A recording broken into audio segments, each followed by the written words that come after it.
Let's see the main axis size property of the row. Here we are having 3 children in a row of different height and width. Let us try to change the main axis size property. By default, it will be main axis size dot max. That means it will occupy the entire width. And this is the default property. This is the overlay option. You can have a clear view of it and choose the row option here. Here you can see the entire space was occupied. The entire width was occupied when using the property of main axis size dot max.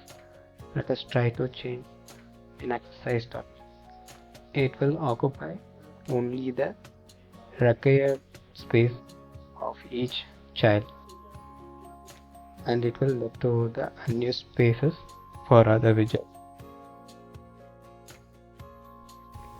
Let's see the vertical direction property.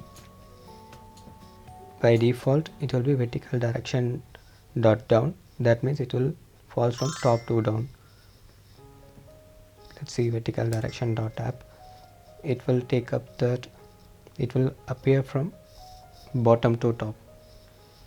It's a vertical direction, and it is a default property of vertical direction dot down. The text direction property. The text direction property is used in some countries that will read from right to left instead of left to right. It's used in countries like Arab, and it's the right to left thing. Here you can see the child 1 starts at the from right, and child 2 next, and child 3 next. It's like a vice versa of standard left to right. And we have covered the entire properties of row.